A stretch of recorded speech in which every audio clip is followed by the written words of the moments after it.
Fl-isem tal-Missier u tal-Iben u tal-Ispirtu Santu. Il-grazzja ta' Sidna Ġesu Kristu, l-imħabba ta' Alla u l-għaqda fl-Ispirtu Santu tkun magħkom il-kol. Nitolbu.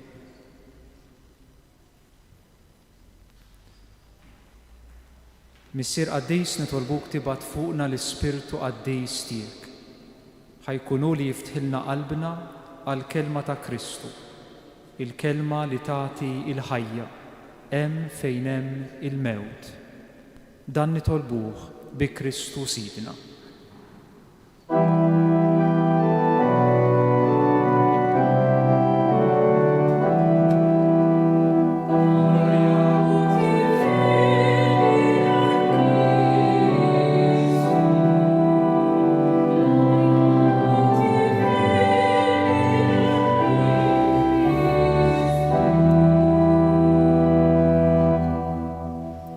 Qari mill-Evanġelju skont San Ġwan. F'dak iż-żmien kien hemm wieħed marit, Lażru minn Betanja, ir-raħal ta' Marija u oħta Marta. Marija kienet dik li dilket il-mulej bżejt ifuħ u xxuttatlu riġlejh b'xuxita. U Lażru il-marit kien huwa. Iż-żewġ nisa bagħtu jgħidu lil Ġesu: Mulej, ara, ħabibek marit. Meta sama l-aħbar Ġesu qal: din mhijiex marda tal-mewt, iżda hi għall-glorja ta' Alla, biex biha tingħata glorja lill-Iben ta' Alla. Ġesu kien iħobbhom lil Marta u lill-oħta u lil Lażru. Meta sama li dan marat, baqa' jumejn oħra fejn kien.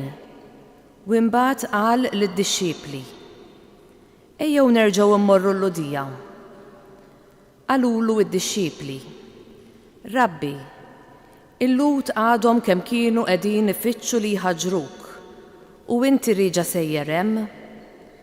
Weġibhom Ġesu: mhux 12 sija fiha l-ġurnata, sakemm wieħed jimxi binar ma jitfixkilx, għax ikun qiegħed jara d-dawl ta' din id-dinja. Imma jekk jimxi bil-lejl jitfixkel għax ma jkollux dawl. Qalilhom hekk u imbagħad is-sokta jgħidilhom: ħabibna Lażru rieqed, iżda ħammur u nqajmu. Qalulu d-dixxiepli: Mulej, jekk kienu rieqed jiġifieri se jfieq. Iżda Ġesu kien tkellem mill-mewt tiegħu u huma ħaduha li kien qalilhom fuq l-irqat ta' meta wieħed ikun bin-nas. Imbagħad qalilhom ċar u tont: Lażru miet. U jiena nifraħ minħabba fikom li ma kontx hemm ħalli temnu. Iżdejjew immorru saħdejh. Tumas imlaqqa mit-tewmi qal lil sħabu d-dixxiepli: immorru aħna wkoll ħammutu miegħu. Meta wasal, Ġesu sab li Lażru kien ġajilu 4 ijiem fil-qabar. Betanja kienet qrib Ġerusalemm, xi 15 stadju lemm minnha. Ħafna Lut kienu ġew għand Marta u Marija biex ifarġuhom minħabba ħuhom. Kif mela semet li kien ġej Ġesu, Marta ħarġet tilqgħu, iżda Marija baqgħet id-dar. Marta qalet il-Ġesu: Mulej, kieku kont hawn hija ma kienx imut. Imma wkoll issa jiena naf li kull ma inti titlob lil Alla, Alla jagħtihulek. Ġesu qalilha: ħuk jerġa' jqum. Qaltlu Marta: jiena naf li jerġa' jqum fil-qawmien mill-imwiet fl-aħħar jum. Qalilha Ġesu: jiena hu l-qawmien u l-ħajja. Kull min jemmen fija ukoll jekk imut jgħix. U kull min jgħix u jemmen fija dan ma jmut qatt. Temnu inti dan? Weġbitu: Iva mulej, jiena nemmen li inti l-Messija, l-Iben ta' Alla, dak li ġie fid-dinja. Kif qalet dan, marret issejjaħ l-oħta Marija u minn taħt l-ilsien qaltilha: li mallem hawn u qiegħed isejjaħlek. dik malli semeta qamet minnu fih u marret ħdejh. Ġesu kien għadu ma daħalx fir-raħal, imma baqa' fejn kienet ġiet tiltaqa' miegħu Marta. Il-lut li kienu d-dar ma' Marija biex ifarġuha, kif rawa tqum malajr u toħroġ, marru warajja, għax tħajluha sejra lejn il-qabar biex toqgħod tibki hemm. Meta Marija waslet fejn kien Ġesu u ratu inxteħtet f'riġlejh tgħidlu: Mulej, kieku kont hawn hija ma kienx imut. Ġesu kif ralila tibki u l-lut li ġew magħha jibku wkoll ħassruhom anqal u tħawwad ħafna. Fejn qedtuh? Staqsihom.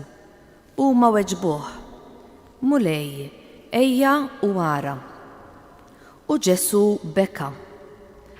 Għalhekk il-lut qalu: Ara kemm kien iħobbu. Iżda xi wħud minnhom qalu: Ma setax dan il-bniedem li fetaħ għajnejn lama jagħmel ukoll li dan ma jmutx. Ġesu ħassruhom anqal għal darb'oħra u resaq lejn il-qabar. Dan kien għar magħluq bi blata fuqu. Ġesu qal: Neħħu l-blata. Marta, oħt il-mejjet, qaltlu: Mulej, issa beda jrejjaħ, ġajlu 4 ijiem mejjet. Għalilha Ġesu: Metlekx li jekk inti temmen tara l-glorja ta' Alla? Imbagħad neħħew il-blata. Ġesu rafa' għajnejh il fuq u qal: Missier, irrodlok ħajr li smajtni. Kont naf li inti dejjem tismani, immed dan minħabba n-nies li hawn madwari biex huma jemnu li inti batni. Kif qalek għajat bleħenoli: Lażru, oħroġ. U dak li kien mejjet ħareġ, bidejh u riġlejh infaxxati u b'maktur ma' wiċċu. Ġesu qalilhom: Ħollulu l-faxex u ħalluh imur.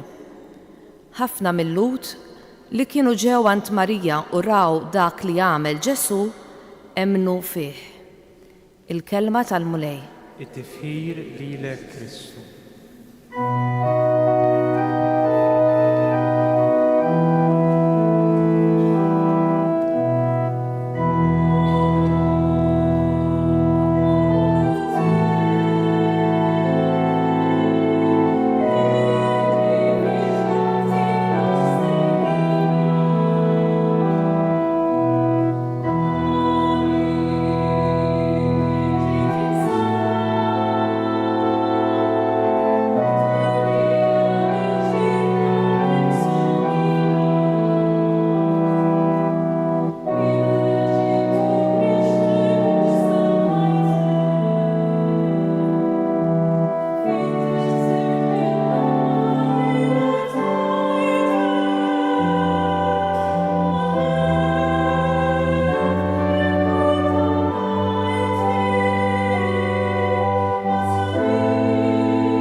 Il-Vanġelu li għadna kemm smajna huwa mill-kapitlu 11 tal-Vanġelu skont San Ġwan.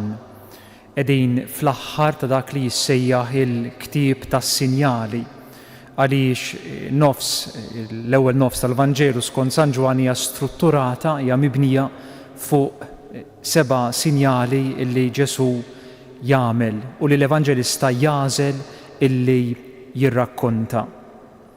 Sissa prattikament għandna lil Ġesu id-dawl li ġi fid-dinja illi jiġi minn xi wħud milquh u minn oħrajn rifjutat. U f'dan il-Vanġelu tilħaq il-qofol tagħha din il-ħaġa. Diversi jilqewh, oħrajn sa jirrifjutawh sal-punt illi ma qrajniex fil-Vanġelu tal-lum imma eżatt wara jikkundannawh għal-mewt, jaqtewa li ħaqqu il-mewt. U allura dan il-sinjal, dan il-miraklu jiservi kemm ta' eluq għal din l-ewwel parti u fl-istess ħin ta' ftuħ għat-tieni waħda għal ktieb imsejjaħ tal-glorja. Jiġifieri għal mument illi fih se naraw l-opra tal-Alla sseħħ fil-milja tagħha, fil-mewt u l-qawmien ta' Ġesu. Infatti wara s-silta tagħna nsibu id-dilka ta' Betanja li tħejji appuntu id-difna ta' Ġesu, id-daħla f'Ġerusalemm u imbagħad xi Griegi li jridu jaraw lil Ġesu u se jarawh fl-aqwa tiegħu allura fuq is-salib. Is-sinjali li jirrakkonta San Ġwan 7 b'kollox ma jridux sempliċement juru dak li Ġesu għamel ma' dik il-persuna, imma jridu juru Ġesu x'jagħti lill-bniedem u kif ser jagħti dan lill-bniedem. Pereżempju fil-Vanġelu tal-lum fis-silta irid jurina li Ġesu ta' il-ħajja lil Lażru imma jrid jgħidilna li Ġesu jrid jagħti l-ħajja lili u lilek. Dak hu l-qofol tas-sinjal. U allura il-ħajja ta' Lażru u r-rebħa ta' Ġesu fuq il-mewt ser tkun sinjal tal-ħajja vera, tal-ħajja eterna li l-mulej irid jagħti lilna il-koll. Fl-istess waqt interessanti il-paradoss illi din il-ħajja li Ġesu ħajati lilna il-koll u loti allura tal-ħajja lil Lażru ser twassal biex Ġesu jitlef il-ħajja tiegħu. Għaliex eżatt wara kif diġà semmejna il-Fariżej u s-Sinedrju se jaqtaħħa illi dan ħaqqu il-mewt. Ħanippruvaw nimxu ftit mal-Vanġelu tal-lum. L-ewwel ħaġa illi tiġi preżentata lilna fis-silta huwa fejn jinsab Ġesu, min huma dawk illi batu għalih u s-sitwazzjoni ta' Lażru. Ġesu jinsab in-naħa l-oħra tal-Ġordan ftit qabel kien telaq minn Ġerusalemm għax ridu joqtluh. Jiġi preżentat ir-raħal ta' Marta, Marja u Lażru Betanja, raħal qrib ħafna ta' Ġerusalemm, inqas minn 3 kilometri bogħod mill-belt ta' Ġerusalemm. Huwa ċara l-Evanġelista illi Marta, Marja u Lażru huma nies magħrufa għall-komunità. U jiġu preżentati bħala dawk illi Ġesu lilhom iħobbhom u Lażru preżentat bħala il-ħabib tiegħu. Hekk hemm żewġ verbi tal-imħabba użati, kemm il-verb fileo u kemm il-verb agapaw, użati kważi bl-istess mod għall-imħabba ta' Ġesu għal dawn in-nies. Ninnutaw il-qudiem kif appuntu Marta u Marija ikellmu lil Ġesu b'ċertu konfidenza, b'ċertu familjarità. Marja tissemma bħala dik li imbagħad se tidlek lil Ġesu għad-difna tiegħu. Xi ħaġa li naqrawha eżatt wara fil-kapitlu 12 tal dan il-Vanġelu. L-isem Lazzru ifisser Alla jgħin u se naraw kif.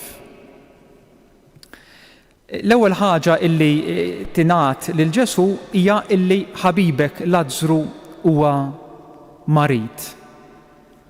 Però jisu quddiem din l-aħbar tal-ħabib marit Ġesu ma tantx kif tgħid jitħawwat jew jitqanqal jew jikkomwovi ruħu. Sal-punt illi għaw din l-annotazzjoni fil-Vanġelu Ġesu kienu ħobbhom ħafna lil Marta, Marja u Lazzru u allura wieħed jistenna u allura titlaq malajr biex tiltaqa'. Imma jgħid u qgħad f'dak il-post fejn kien għal jumejn oħra. Hekk mal-ewwel niltaqgħu mal-fatt illi iż-żminijiet ta' Alla u l-opra tiegħu mhumiex iż-żminijiet tagħna u lanqas il-modi tagħna. Bħal meta Ġesu kien fid-dgħajsa fil-maltemp imma rieqed donnu assenti, donnu ma jimpurtax. Imma meta Ġesu donnu assenti, donnu rieqed, irridu niftakru li hu qiegħed jipprepara xi ħaġa ħafna ikbar għalina minn dak illi qed naħsbu aħna. Hekk Ġesu jgħid ċaru tont illi din il-marda hija għall glorja ta' Alla. Hija marda li se turi allura il-pis ta' Alla minnu Ġesu, minnu l-Iben u minnu il-Missier. Xi ħaġa interessanti li qrajnija diġà il-ħadd li għadda meta smajna s-sinjal ta' dak imwielet għama. Meta d-dixxipli saqsuh dan twilet għama għax din epuja u għax din l-ġenituri tiegħu. Imma Ġesu jweġġibhom la għax din epu u lanqas għax din l-ġenituri tiegħu, imma ġralu hekk biex l-emil ta' Alla jidher fih. Biex permezz ta' dik il-marda u issa permezz tal-mewt ta' Lazzru Alla juri minnu u xirid jagħmel magħna il-kol. Barra minn hekk tajjeb ninnutaw illi kull meta nitkellmu mill-glorja ta' Alla fil-Vanġelu skont San Ġwan, din il-glorja hija primarjament marbuta mal-mewt ta' Ġesu. Jiġifieri Alla se juri kemm jiswa ħajuri l-aqwa tiegħu fil-mewt ta' Ġesu. Infatti aktar il-qudiem meta jixtiequ jaraw lil Ġesu xi Griegi, Ġesu jgħid waslet is-sija li fiha bin il-bniedem ikun glorifikat. Tassew ngħidilkom jekk il-ħabba tal-qam ma taqax fl-art u tmut, tibqa' weħda, imma jekk tmut tagħmel ħafna frott. Apparti minn hekk, x'in Ġesu qed jgħid ir-raġuni għala tal-marda ta' Lazzru, Ġesu isemmija bħala okkażjoni biex aħna nikbru fil-fidi tagħna.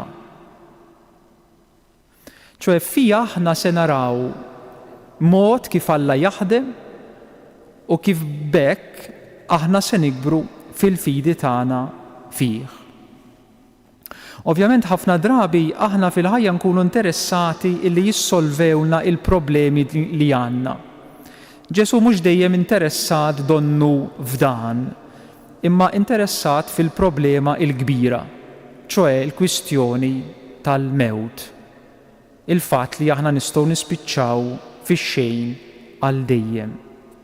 U din illi se jindirizza Ġesu.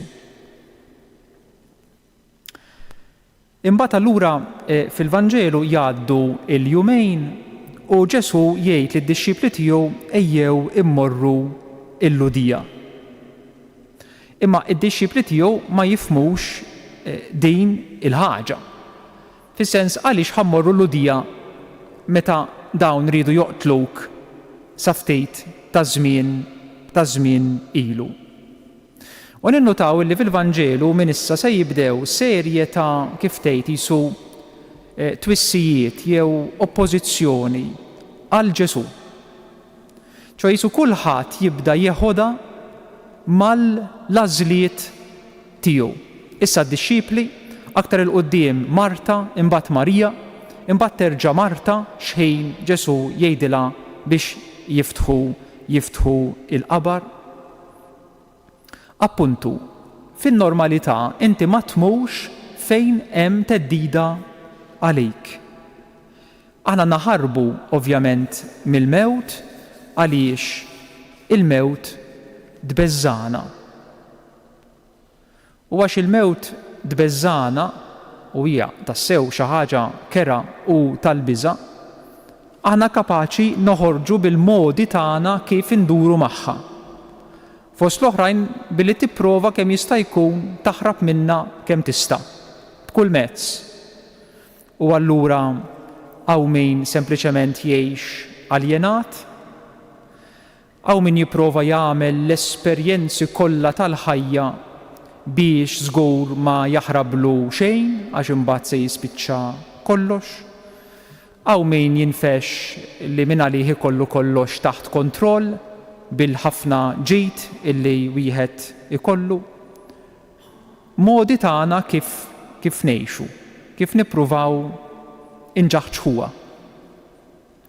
Ġesu mill-banda l-oħra għandu l-mod tiegħu u jgħid ċaru tont. Intom qed tgħiduli ma mmurx hemmhekk għaliex hemmhekk kellna l-periklu. Imma jgħid mhux 12 siegħa fiha l-ġurnata. Jekk wieħed jimxi fid-dawl ma jiġrilu xejn. L-istess ħin aħna nafu li Ġesu se jiġrilu xi ħaġa, se joqtluh. Allora x'jiġifieri timxi fid-dawl? Mid-dera hu ċar illi għal Ġesu jekk qiegħed iwettaq il-missjoni tiegħu frabta mal-missier għal Ġesu kollox dawl. Jekk qed inwettaq il-missjoni tiegħi frabta mal-missier, jiena miexi fid-dawl. Anke jekk hemm l-ikbar dlam. U imbagħad Ġesu jissokta jgħid lid-dixxipli ħabibna Lażru rieqed. Iżda ħammur u nqajmu. U jisu d-dixxipli jimmaġinaw illi Ġesu qed jgħidulhom dan rieqed, jiġifieri rieqed bħal meta norqdu aħna u allura kemm iqajmu mill-ġdid. Imma Ġesu kienet jitkellem fuq il-mewt ta' Lażru u jgħidilhom hekk ċar u tont. Min banda dan in-nuqqas ta' ftehim bejn Ġesu u d-dixxipli dwar Lażru li huwa rieqed, Ġesu qed jifhem li hu mejjed imma qed jifhmu li hu sempliċement rieqed. Fil-verità għandu l-verità tiegħu għaliex verament għal Ġesu il-mewt hija raqda li minnha se tqum u li nistgħu inqumu. Mill-banda l-oħra id-dixxipli sempliċement jippreferu jaħsbu illi Lażru huwa rieqed. ċoe huwa mod ieħor kif niddiljaw mal-ħsieb tal-mewt. Il-mewt li daqs li kieku ma teżistix, ngħix daqs li kieku mhux qiegħda hemmhekk. U allura nagħmlu minn kollox biex nibqgħu nħossuna u nidhru forsi żgħar, nagħmlu minn kollox biex ma mmissux mar-realtà. Niftakar meta kont assis Ruma bħal il-biċċa kbira tas-saċerdoti Jawċin, kien impressjonanti ħafna kif pereżempju fl-ebda funeral ma tara tfal. F'4 snin u aħna kellna ħafna funeral, il-parroċċa kienet kbira. f'4 snin funeral wieħed rajt tifel jew tifla. U kif pereżempju l-griżma tal-morda ma teżistix. Iċemplulek biex tagħmel il-griżma meta l-persuna tkun mejta, li ma tistax tagħmilha. Imma importanti li l-persuna ma tagħmilix qabel tmut. Għaliex ma tmux il-persuna tirrealizza li forsi wasal iż-żmien tagħha li tmut. Hekk, ngħixu daqs li kieku l-mewt mhix hemm. Daqs li kieku ma teżistix. Mod ieħor kif niddiljaw magħha. Imma dak li jbeżza lilna lil Ġesu ma jbeżżewx. Anzi jgħid li Lażru miet u jiena nifraħ minħabba fikom li ma kontx hemm ħalli temmnu. Imbagħad għandu dik il-kelma Tumas wara li jara l-Ġesu konvint li jrid jerġa' jmur il-Ludija, ċoj jerġa' jmur fejn hemm il-periklu, jgħid immorru aħna wkoll ħammutu miegħu. Li għandha ċertu verità imma sa ċertu punt għal fatt illi x'in ħajmorru l-Ludija huwa Ġesu li se jmut biex ngħixu aħna. Infatti fil-ġnien taż-żebbuġ jgħid lis-suldati jekk qegħdin tfittxu lili ħallu lil dawn imorru. Għax id-dixxiplu qabel jagħti l-ħajja għal Ġesu irid jesperjenza li huwa Ġesu li jagħti l-ħajja lilu. Imbagħad is-silta tkompli b'Ġesu illi jasal Betanja. Meta wasal Ġesu sab li Lażru kien ġajlu 4 ijiem fil-qabar. Betanja kienet qrib Ġerusalemm xi 15-il stadju li hemm minnha. Ħafna Lud kienu ġew għand Marta u Marija biex ifarġuhom minħabba ħuhom. Kif mela semet li kien ġej Ġesu, Marta ħarġet tilqu iżda Marija baqgħet id-dar. U Marta qalet lil Ġesu mulejki u kont hawn hija ma kienx imut, imma wkoll issa jiena naf li kull ma int titlob lill-Alla Alla jagħtihulek. Ġesu qalilha ħuk jerġa' jqum. Qaltlu Marija jien naf li jerġa' jqum fil-qawmien mill-imwiet fl-aħħar jum.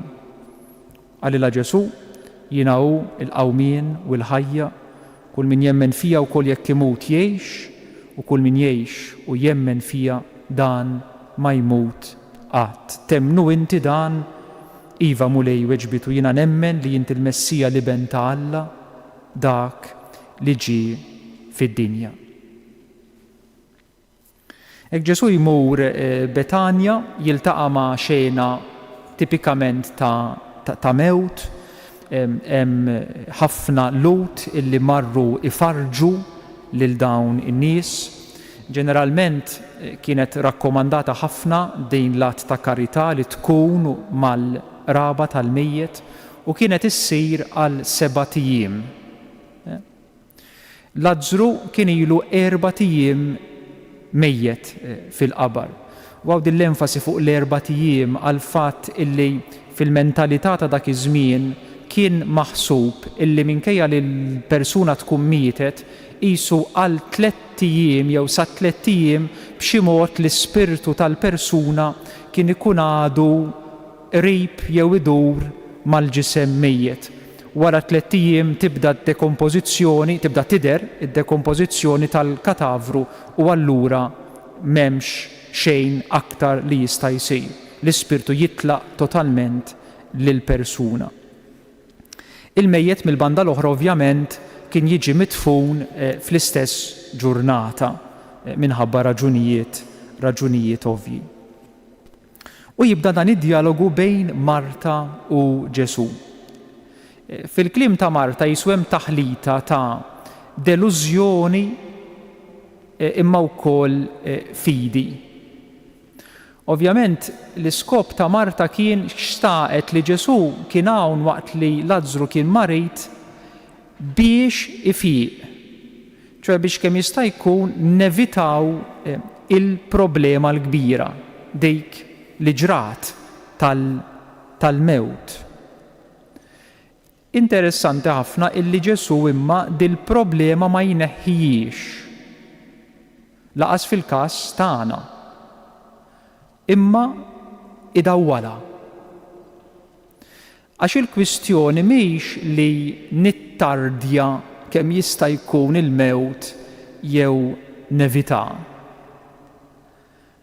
Imma għal Ġesu il-kwistjoni jekk jien immutx u ngħix ma' Kristu miegħu. ċoe din l-offerta tal-ħajja li jirċivejna fil-Magħmudija. Aħna mitna ma' Kristu biex miegħu ngħixu mill-ġdid. Imma naħseb qisu avolja nies li ltqajna ma' Ġesu u xi ftit jew nies ta' fidi, Aħna din il-ħaġa diffiċli tinżel fil-fond tal-qalb tagħna ta' bnedmin li aħna.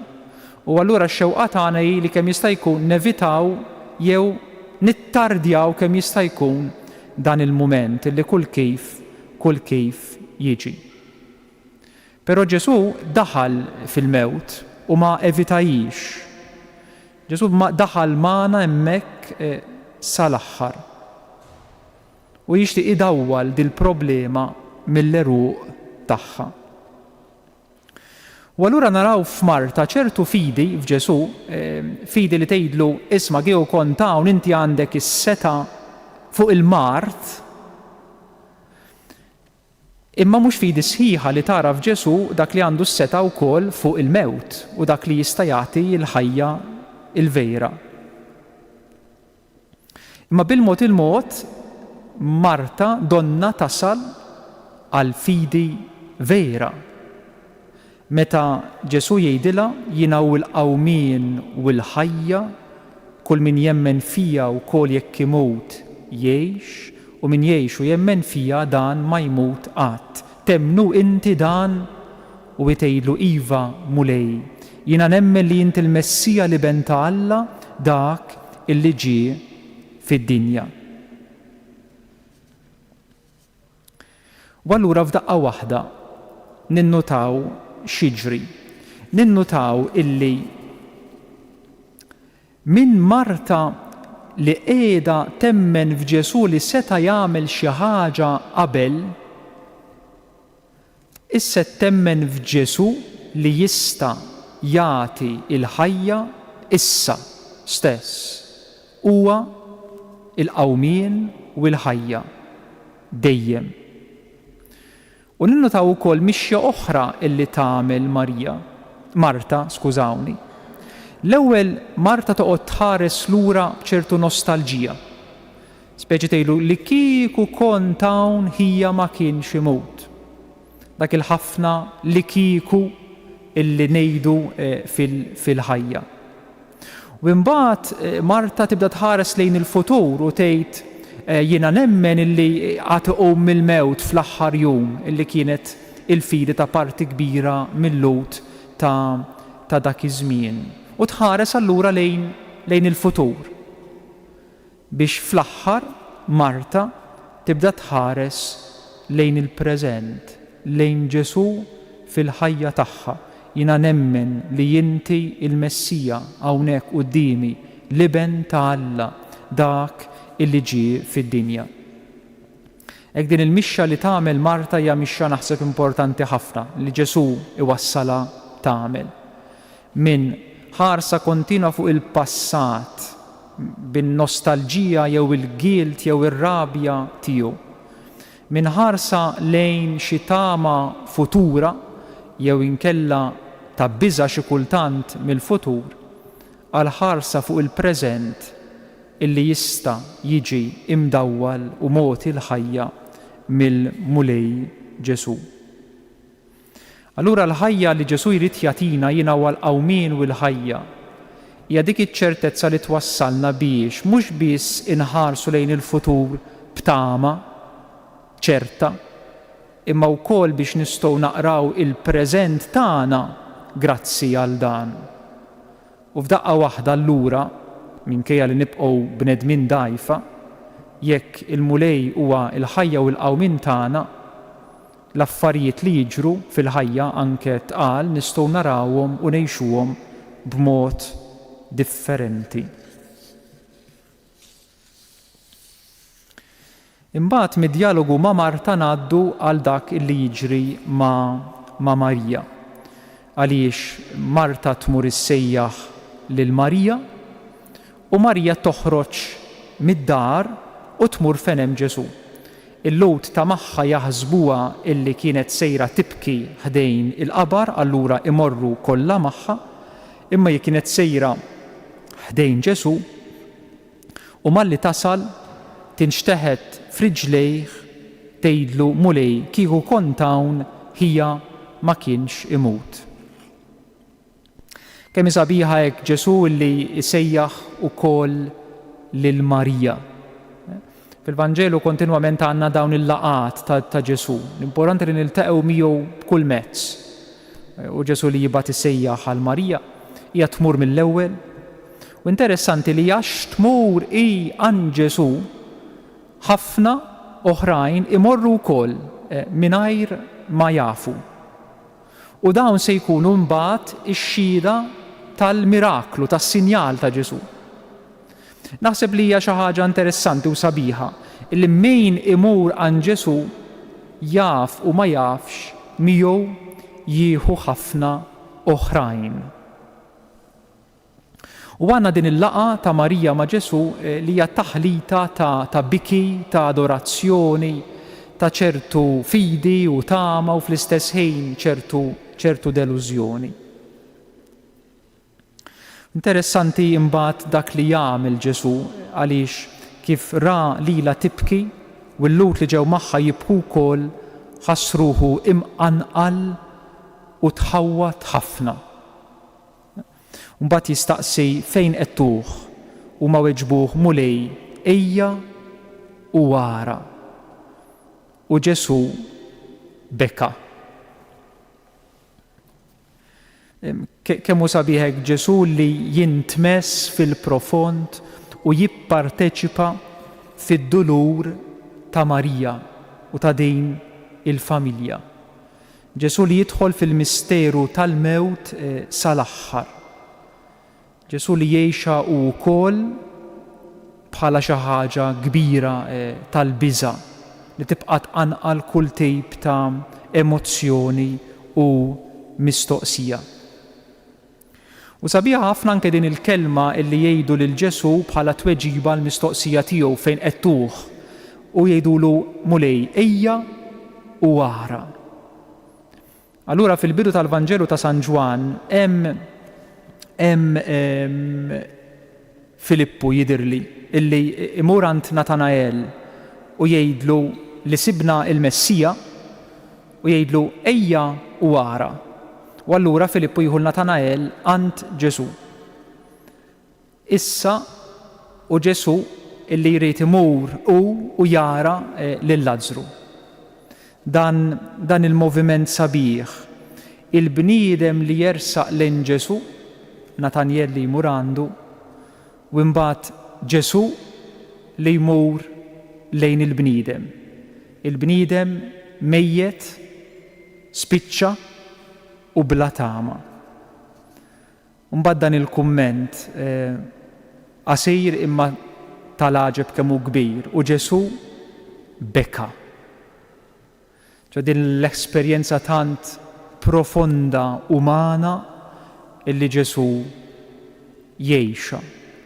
L-ewwel ħassruhum anqal u tħawwat ħafna u mbagħad Ġesu beka. Allura l-lut qalu ara kemm kien iħobbu. U mbagħad terġa' titla' d-domanda, imma ma setax dan il-bniedem li fetaħ għajnejn il-għama jagħmel ukoll li dan ma jmutx. U s-silta tkompli b'Ġesu ħassruhum anqal għal darb'oħra u resaq lejn il-qabar. Dan kien qar magħluq bi blata fuqu. Ġesu qal neħħu l-blata. Marta, oħt il-mejjet qaltlu mulej, issa beda jrejjaħ, ġajlu 4 ijiem mejjet. Għalilha Ġesu metlikx li jekk inti temmen tara il-glorja ta' Alla. Imbagħad neħħew il-blata, Ġesu refa' għajnejh il fuq u qal missier irrodlok ħajr li smajtni. Kont naf li inti dejjem tismani, imma qed dan minħabba n-nies li hawn madwari biex huma jemmnu li inti batni. Kif għalhekk għajat bleħenoli, Lażru, oħroġ. U dak li kien mejjet ħareġ bidejh u riġlejh infaxxati u b'maktur ma' wiċċu. Ġesu qalilhom ħollulu il-faxex u ħalluh imur.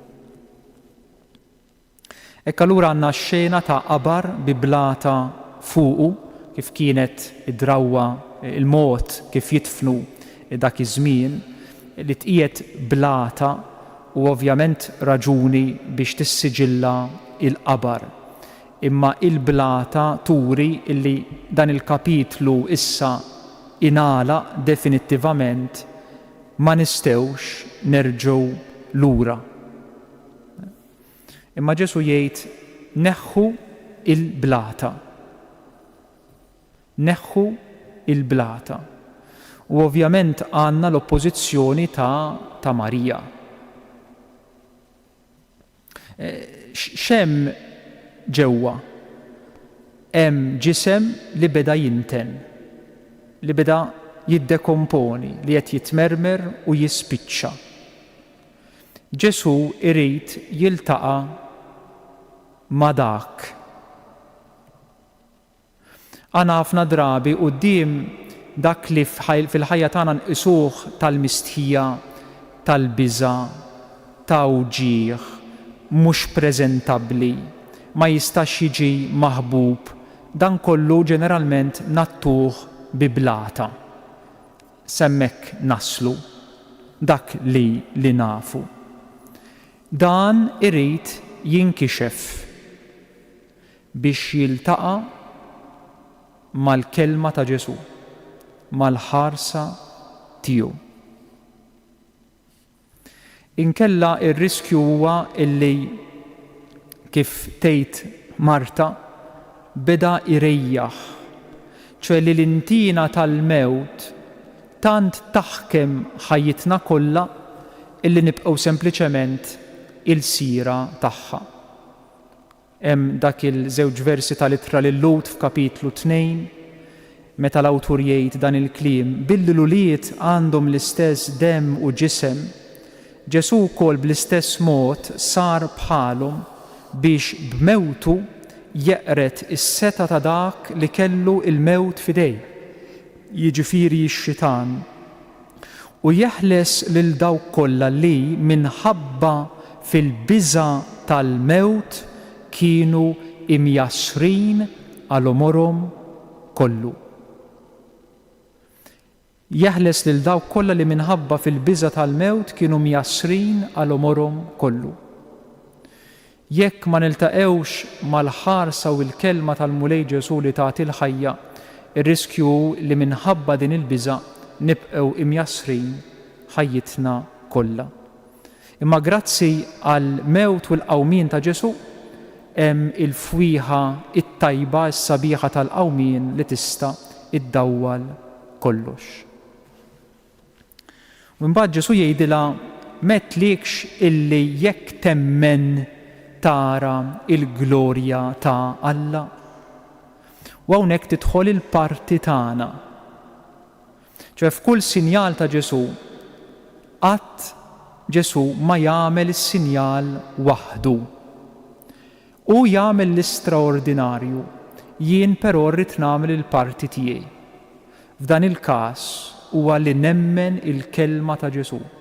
Jien nemmina, naċċetta nilqaħħa u Ġesu imbagħad jagħmel il-kbir hu.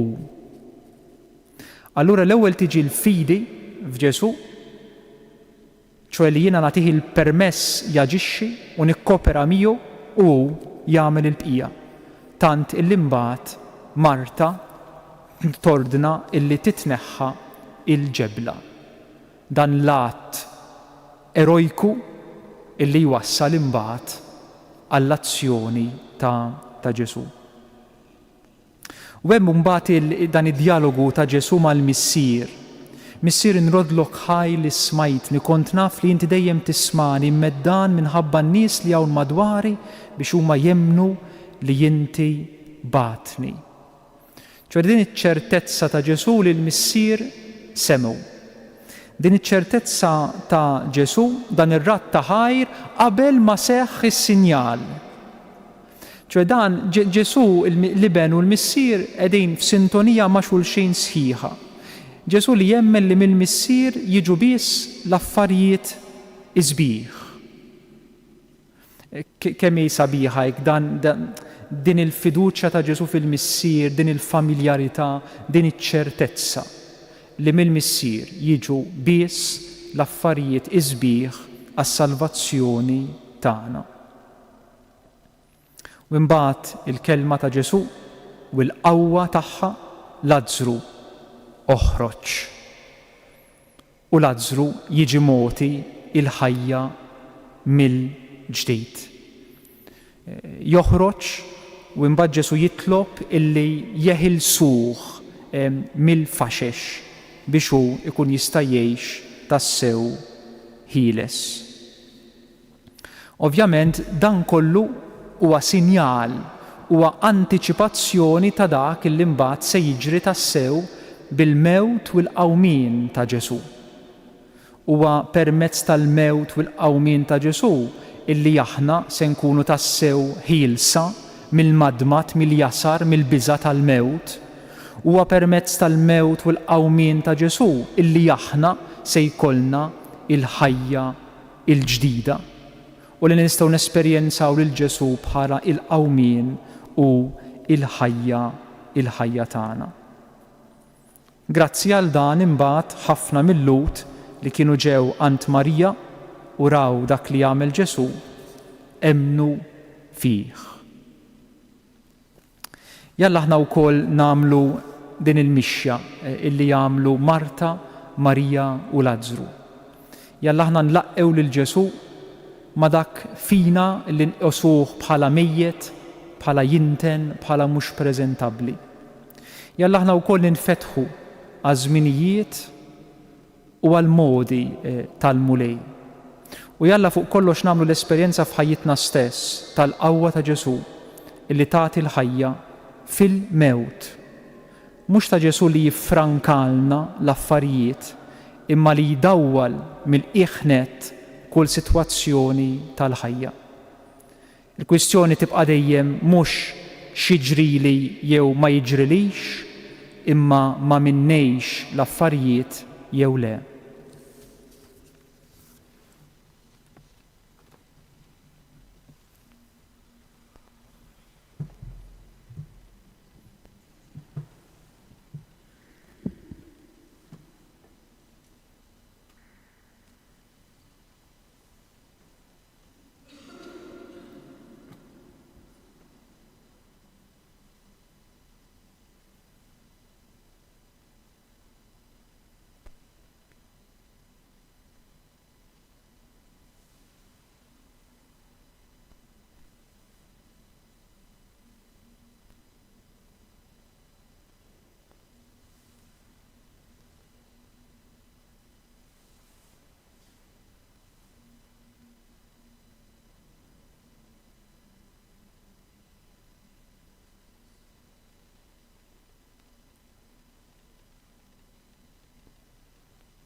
Ejjew issa nduru lejn il-missier tagħna bl-istess kliem ta' Kristu Sidna.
ma'kom. Iberikkom Alla li jista' kollox, il-Missier, l-Iben u l-Ispirtu Santu. Morru fil-paċi ta' Kristu.